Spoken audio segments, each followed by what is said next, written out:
Il y a un cheptel un peu qui rivalise un peu d'ardeur vis-à-vis du grand frère Abdourahmane Diouf. Bon, maa ngi koy wax ne bon courage du ma ci mën a sori nag tant que moom tontuwul ñu ngi xaar tontoom. Alors votre frère de parti Pape Malick Diop Pape Malick Ndour plutôt convoqué nañu ko fi ñeenti yoon bàyyi ko ñeenti yoon bon. Certains diront que oui, il y a une volonté derrière de le voir en prison mais épreuve yooyu mu dund yëpp yéen ban taxawaay ngeen ci am ak jàngat bi ngeen ci def. waaw effectivement c'est vraiment dafa mel ni acharnement finalement lay xaw a nduru te yàlla def na noonu Pape Malick yi ñu ko convoqué maa ngi moom ñooy ànd ci otom. quand même waaw yëpp maa ngi moom ñooy ànd ci otom ba ñu yegg. serein il était comment très zen ñu tooñante ci oto bi waxtaan Pape Malick il est très zen et puis il est très courageux. Machallah vraiment. bu ñu tooñante ci oto bi bu yeggee après ngoon gi mu woo ma ne ma jàmbaar gars yi bàyyiwaat dañ ma bon ma ñëwaat jël si ko après ñu dem reer après ñu ñibbi. donc effectivement bon mu nekk acharnement. te ku ne xam na ne li teg acharnement bi Pape Malick mooy dafa nekkoon ci ndaw yi gën a taxaw. gën a takku ji bi fi président Macky Sall nekkee yàlla def na moom il a été ministre pendant 18 mois avant il a été coordinateur du PRODAC. avant loolu premier mandat bi yëpp moom il était fonctionnaire simple fonctionnaire. mais nag nekk xale jàmbaar. nekk le plus jeune président de conseil départemental Sénégal. quand même à 29 ans. il a un parcours il a un parcours. am base politique am xam-xam surtout et puis am loyauté te man vraiment damay saluer loolu. am loyauté nekk am gëm ki mu nekkal. gëm ci li mu nekk metti na gis nga boo nekkee jeune fii di politique comme ñoom bu nguur jeexee tentation bu ne di nga ko am. waaw jàmbaar fii dara newatu fii kaa ñu dem lan ngay def fii président dem na fii et bon moom mu taxaw fi mu taxaw. ànd ak ngoram ànd ak fulam ànd ak faydam ànd ak xam-xamam. ba pare tey jii nekk une des références aujourd'hui sur le débat économique. et puis buuxantewul mais yàlla def na aujourd'hui may na ko tur parce que sa compétence. ak aussi ñun politique dañ ci war a jàng. si son cas parce que constance cohérence courage ak xam-xam. ak xam-xam surtout c'est très important moo lay may effectivement nga am benn oran politique di ko encourager. di ko wax ne bon track bi j'espère que nag bi yoon jeex na et que dinañ ko bàyyi mu dellu ci liggéey parce qu'on a beaucoup de choses à faire entre la CCR et la CAP bi ma jiite nga xam ne c'est des entités jumelles. c'est des entités sœurs. comme man ak moom ni ñu nekkee. mais justement foofu laa bëggoon ñëw le président Macky Sall dafa def classement boo xaw a doy waar rek et puis ñëpp ñu bëri ñu naan cette jeunesse bi mu jiital yu am compétence am xam-xam am itam discernement di poser le vrai débat. Jeunesse boobu dafa xaw a sonal nag le nouveau régime le nouveau gouvernement est-ce que yéen a ngi bàyyi xel seen bopp par rapport ak li ngeen di peser ak impact bi ngeen def ci nouveau régime bi. dafa am benn homme d'état bu mag. jiite woon réew. dafa ma woo benn jour ne ma homme d'état pour tabax ko ñaar fukki at ak juróom la pour tabax un homme d'état. te boo jàngee ba pare la foofu la ñaar fukki at ak juróom yi di commencer. donc loolu aussi damay xool waa Pastef xam ne rek peut-être jotuñu tàggat leen ci ñaar fukki at ak juróom. ñun ay ndaw lañu on est très humble di góorgóorlu gëm li ñu doon gëm ne ay sénégalais lañu donc lépp lu concerne Sénégal ñun dañ ci war a taxaw. bu dee amuñu fit amuñu engagement amuñu détermination. li ñuy def vraiment jarul ñu koy def. aussi gëm ki ñu àndal muy le président Sall gëmuñu ko pour sa personne intuitu personnelle c'est pas ça nit ku baax la c'est quelqu'un de très courtois. de très intelligent machallah mais au-delà de ça c'est li muy incarner le leadership. donc ñu ànd ak moom donc c'est tout à fait normal aujourd'hui peut-être que bu ñu xawee en fait le débat économique a fait que mu xaw ñu propulser sur le devant de la scène. mais tey jii bu ñu ñëwee sur les questions d'agriculture le professeur Moussa Baldé. brillant mathématicien. bu ñu ñëwee sur les questions de droit notre frère Oumar Youm gis nga ko. bu ñu ñëwee sur les questions de genre ma sœur Néné Tall Aïssatou Ndiaye Sira donc en fait circonstances yi ak thématiques yi actualité bi. mooy propulser ñenn mais c'est voilà mais le parti foisonne. mais justement dañu leen doon invité ci débat économique yéen mais ba ngeen ci commencé dugg nag affaire dafa tendance bi dafa changer en fait c'est-à-dire on ne parle plus de débat en tout cas de l'autre côté waxatuñu ci débat économique l'essentiel en tout cas ci li soxal Sénégal mais on parle d'autres choses politiques et de la personne est-ce que mbir yi bettu leen par hasard ak ni ngeen élan bi ngeen ci amoon. waaw il faut dire que effectivement oui il faut pas se voiler la face on sent des choses. parce que Pape Malick après le pouvoir la ñu xam ne. am na quand même bagage économique et c'était extraordinaire di ko gis sur le plateau muy développé. sur le plan économique muy yow ak yeneen sur des questions politiques ak géopolitique. dafa bett ñu bari en fait. waaw parce que aussi njàng dafa am solo et puis Pape Malick ni ma ko doon waxee sànq tout le premier mandat de Macky Sall xëccoowul ministre député dafa dem nekk fonctionnaire simple ministère des finances di xëy di wàcc.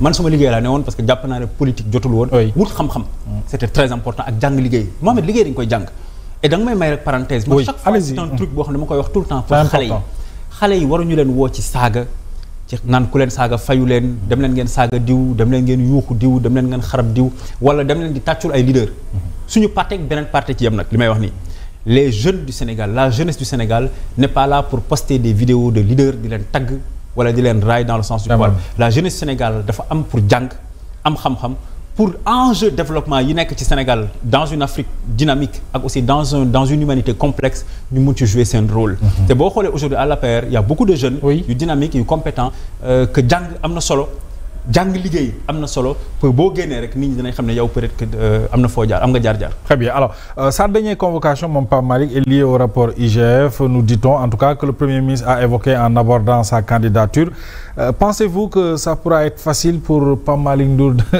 de s'en sortir par rapport ak mbir yi. waaw non effectivement là dañ ko convoqué waat sax tey bon on verra finalement avec magistrat bi naka la mbir yi di demee mais di wax rek ne Pape Malick c'est un militant politique yoo xam ne bu nit ñi wàccee tëdd seen kër ñun ñu ngi ci mbedd mi di wax ak nit ñi di def ay réunions donc di sacrifier aussi une partie de notre vie de famille di ko jagleel Sénégal d'abord donc c'est un militant politique au-delà de ça c'est un élu de la République c'est un élu donc on lui doit quand même du respect c'est un président de conseil départemental réélu beneen bi c'est un haut fonctionnaire de l'État nekk quand même dans une agence très sensible mooy l'ANSD di fa liggéey di liggéeyal Sénégal xoolu ci régime bi fi newal bi fi newul te bi ci mujj nag mooy c'est un époux et c'est un père de famille donc acharnement bi ça n'honore pas ceux qui sont derrière. Très bien lors du Terra Meeting on attendait des réponses Amidou sur les 8 milliards yi ñu ne yóbbu nañu ko Bakel mbirum Azer 5 milliards yi ñu distribué seen militants yi sans pour autant décision de justice l'emploi des jeunes etc les inondations le pouvoir d'achat des Sénégalais alors loolu ñu ngi ci doon xaar le Premier ministre mu ñëw ci mais daf ko snobé alors est-ce que moom muy wootee le jubal jubante et la bonne gouvernance yooyu lay dossier du doon tache d'huile par rapport ak ñoom seen yorin. effectivement et dafay doon njàqare lool bu Premier ministre wootee war a wax ci état di wax ci wàllu politique di xas ñi di gaaruwaale ñëlee et puis di utiliser yenn mots sax yoo xam ne man bëgguma ci jaar. sama éducation mayu ma ko quoi. jàpp naa ne Sénégal fi mu toll y a des dossiers effectivement yu sérieux yoo xam ne gouvernement bi war na ci apporter ay réponses parce que ñu ngi leen ci interpellé. dossier Azer le député Thierno Alassane dafa porter plainte auprès du parquet national financier bon ba tey y a pas eu de suite dossier Bakel dossier Touba ak yeneen dossiers yu bari ñu ngi fi gouvernement bi jàpp naa ne au nom de la transparence war na ci inday leeral parce que gouvernement bi li ñu koy nattal muy budget à travers le PLF du xaalisam xaalis sénégalais impôt la say impôt su may impôt suñuy taxe ñuy fay ak ñi dëkk Pikine Guédiawaye Sédhiou bi ma jóge ñu ñooy dajale ñu suñu koom-koom jox gouvernement pour mu liggéeyal ñu donc effectivement war nañ ko laaj ay compte war nañu rendre compte et puis surtout que moom moo wax ne effectivement il agit au nom de la transparence beneen bi dafa am des choses cruciales balaa may ñëw rek xoolaat naa l'ANSD le taux de chômage est à 20%. C'est énorme ci dëkk boo xam ne nii l'âge médian c'est 19 ans sénégalais yi boo leen jëlee juróom-ñaari sénégalais yoo ci gis amuñu fanweeri at ak juróom donc mu nekk dëkk boo xam ne dëkk bu ndaw la bëriwul doole lool bëriwul ressource donc ñu war a góorgóorlu sur ces thématiques là la sécurité parce que man duñ ci wax mais moi ça me préoccupe ce qui se passe au Mali boo saa ko le Mali est en train de tomber te bu daanoo peut-être ñi koy yor réew mi maanaam ay djihadistes la ñuy doon te ñun Mali mooy suñu premier partenaire en tout cas économique ci voilà donc bu fekkee effectivement dafa am état boo xam ne c'est pas un état démocrate wala am une orientation djihadiste boo fa amee ñun day am ay njeexital ñun en tout cas pour notre sécurité nationale je sais que l'armée ak la police la gendarmerie ñu ngi ci def liggéey bu am solo notamment dans la discrétion parce que c'est important absolument voilà mais ak tous les services de l'État sont mobilisés mais jàpp naa ne aussi am na solo que ñi jiite réew mi ñu koy incarner ñu wane ñu ciy wax ci dossiers yooyu sénégalais yi mën a xam ne quand même suñu voisins yi Mali nga xam am ñu ngi ci njàqare te ñu war nañ ci bàyyi xel surtout que le Mali et le Sénégal bokkoon nañ benn réew nous sommes les deux seuls pays au monde yoo xam ne ñoo bokk devise cette devise ñoom c'est un peuple un but une foi c'est ça donc c'est important yooyu ñu ciy wax le chômage la question des santé ñu ciy wax mbay mi donc pour man daal question yooyu ñoo ëpp solo que di accuser wante diw jàpp nañ ko ci rapport diw seytaane la diw day jaxase pour moi daal c'est gênant Macky Sall dafa daw selon le Premier ministre Macky Sall mais nit kuy daw di nga jël avion de commandement Mohamed. waaw Macky Sall avion de commandement la jël 2 avril. te président nee na moo ko jox. waaw donc kuy daw man xanaa su ma doon daw du ma jël sa oto de la Mohamed Alba sa caabi non ça c'est pas sérieux. et puis 2 ans ci lan la ñuy doyee le président de la République mu ñëwaat selon vous au Sénégal. Ils sont obnubilés par Macky Sall qui lui ne me parle jamais d'eux. quand même Macky Sall ne nous parle jamais d'eux fii laa toogoon fii ma toog à la même place. oui. ma ne la souvent on parle d'économie c'est ça ak des questions internationales je suis revenu 5 mois après on ne parle que de ça ils sont obnubilés par un homme qui ne les calcule guère. Il est dans son travail là il se prépare pour la COP 30. oui am na liggéey bu ci parti bi def. une note technique sur la COP 30 mooy les questions d'écologie. bien vrai que nekkuñ ci nguur mais gis nañu thématique yooyu. oui bien sûr préparé nañ ci note bu rëy boo xam ne dañ ko war a jox. pour gën a renforcer son dossier bu demee foofu. il ne les calcule guère. il ne parle jamais d'eux. en fait c'est une obsession qui frise à la limite la psychanalyse quoi. quand même alors dette cachée l'histoire. rapport caché rapport waaw bon dette cachée.